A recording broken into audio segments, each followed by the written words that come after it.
Sosa, a Latin player from the Dominican Republic, was entertaining but doomed, Bonds declared. As a matter of policy, they'll never let him win, he said.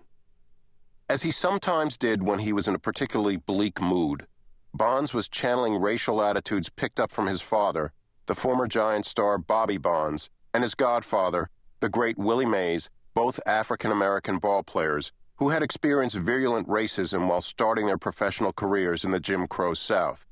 Barry Bonds himself had never seen anything remotely like that. He had grown up in an affluent white suburb on the San Francisco Peninsula, and his best boyhood friend, his first wife, and his present girlfriend were all white.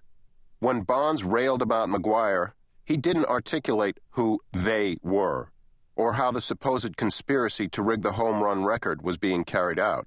But his brooding anger was real enough, and it continued throughout a year in which he batted .303, hit 37 home runs, made the All-Star team for the 8th time, and was almost completely ignored. For, as the 1998 season unfolded, the attention of all baseball focused on McGwire's home run chase and on his gentlemanly rivalry with Sosa. The quest to hit 61 home runs transfixed even casual fans in the way that a great pennant race used to do in the old days. Something about McGwire's appearance, the red hair and the freckled, craggy face that sometimes burst into a winning smile, seemed to invite affectionate hyperbole. The sports writers who covered him wrote that McGwire had Popeye's forearms and shoulders as broad as Paul Bunyan's. McGwire's home run chase was a metaphor for the best in America, a newspaper editor told an Iowa professor who was studying the chase as a cultural phenomenon. It was more significant than the ascent on Mount Everest, as San Francisco Giants marketing man Pat Gallagher proclaimed. And from acting baseball commissioner Bud Selig down to its ordinary fans, all agreed that McGwire's pursuit of the home run record was hugely important. It had made watching the sport of baseball enjoyable again for the first time in quite a while. Baseball's fans are among the most forgiving in all sports, but the toxic relations between team owners and the players' union had put the fans' patience to the test for a generation. From 1971 through 1990, 7 baseball seasons had been interrupted by labor disputes. The 8th interruption, which began in August 1994, lasted 234 days and led to the cancellation of the World Series for the only time since World War I. It also nearly killed the game. As always, both the union and the owners claimed the dispute was about baseball's future. Actually, it was just another fight about money. For fans, the dispute was dispiriting and pointless, an argument between millionaires and billionaires. The owners finally reopened the ballparks and the players slunk back into them 2 weeks after the 1995 season had been scheduled to start. In park after park, they were greeted with a cascade of boos. Many fans just stayed away. Then in 1998, McGwire's assault on Maris's record brought the fans back to baseball in droves. The Cardinals' home attendance, which had languished since the lockout, would top 3.1 million, a club record, and other National League clubs saw big gains as well.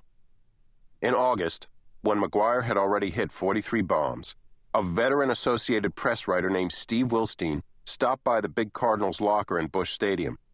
As he waited for McGwire to emerge from the shower, Wilstein noted items in plain view on a locker shelf: a photo of McGwire with his 10-year-old son, a can of Popeye brand spinach, a bottle of a product called androstenedione.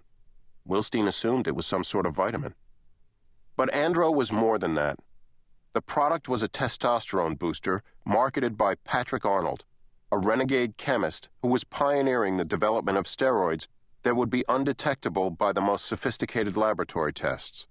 Andro was legal, but it had been banned by the International Olympic Committee, the National Collegiate Athletic Association, and the National Football League. Olympic doping experts told Wilstein that andro had the same muscle-building effects as anabolic steroids, which Congress had outlawed in 1991. Andro was a steroid, by another name.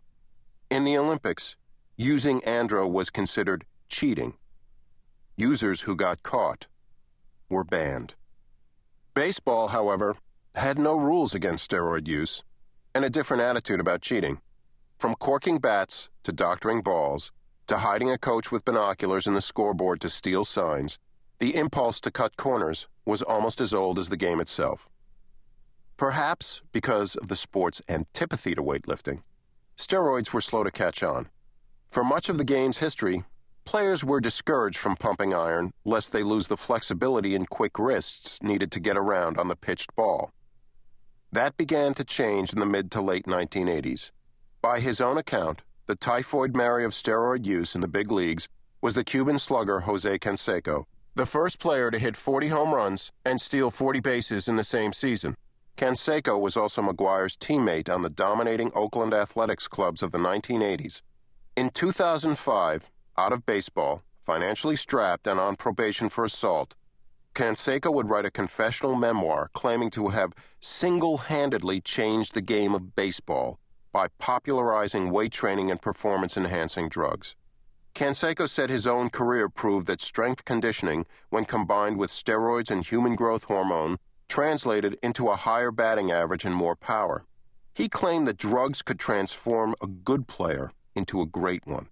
After his Rookie of the Year season in 1985, when he hit 33 home runs, Canseco claimed other players began to emulate him, and weight training and juicing swept the game. In the book's most enduring image, Canseco described going into the bathroom at the Oakland Coliseum with McGwire before A's games. There, he wrote, the two sluggers would inject themselves with his steroid decadurabolin, then take the field. But in 1998, Canseco's disclosures about his famous teammate were far in the unanticipated future. And in 1998, McGwire had been caught only with andro, not with growth or deca. Still, the AP's revelation that McGwire was using a drug that would have gotten him banned from the Olympic Games pushed its way into the headlines. Many in baseball's establishment reacted with outrage, not at McGwire, but at Wilstein, the writer who broke the story. Leading the attack was Tony La Russa, the Cardinals' tightly wound manager. He lashed out at the media, agitating to ban the Associated Press from the Cards clubhouse on the spurious grounds that Wilstein had violated an unwritten baseball rule by looking in McGwire's locker. Acting Commissioner Selig promised baseball would commission a scientific study about the health effects of performance-enhancing drugs, but he made clear he would take no action regarding McGwire and andro. Soon, the andro story faded. Stubborn pitchers continued to challenge McGwire, and he continued to drive the ball. The rate at which he hit homers was unprecedented. Once every 7.27 at-bats, far above Ruth's career average of 11.76. And the distances they traveled inspired awe.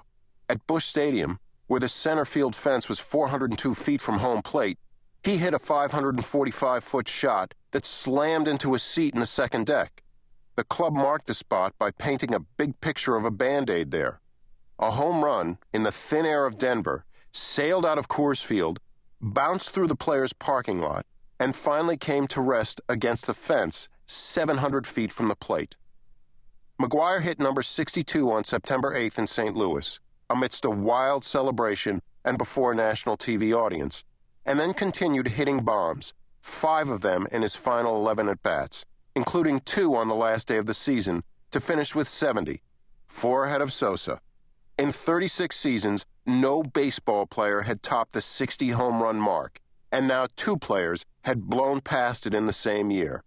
Many at the time said McGwire's 1998 season was the greatest offensive performance in the history of the sport. On the West Coast, Barry Bonds was astounded and aggrieved by the outpouring of hero worship for McGwire, a hitter whom he regarded as obviously inferior to himself. Bonds was 33 years old, had played in the big leagues for 12 years, and was known for an unusual combination of speed and power. In 1993, when he joined the Giants, Bonds had signed what was then the richest contract in the game, $43.75 million for 6 years. In 1996, he had become the second player in history after Canseco to hit 40 home runs and steal 40 bases in the same season. Bonds knew he was on his way to the Hall of Fame. For as long as he had played baseball, Bonds had regarded himself as better than every other player he encountered. And almost always, he was right. But But as the 1990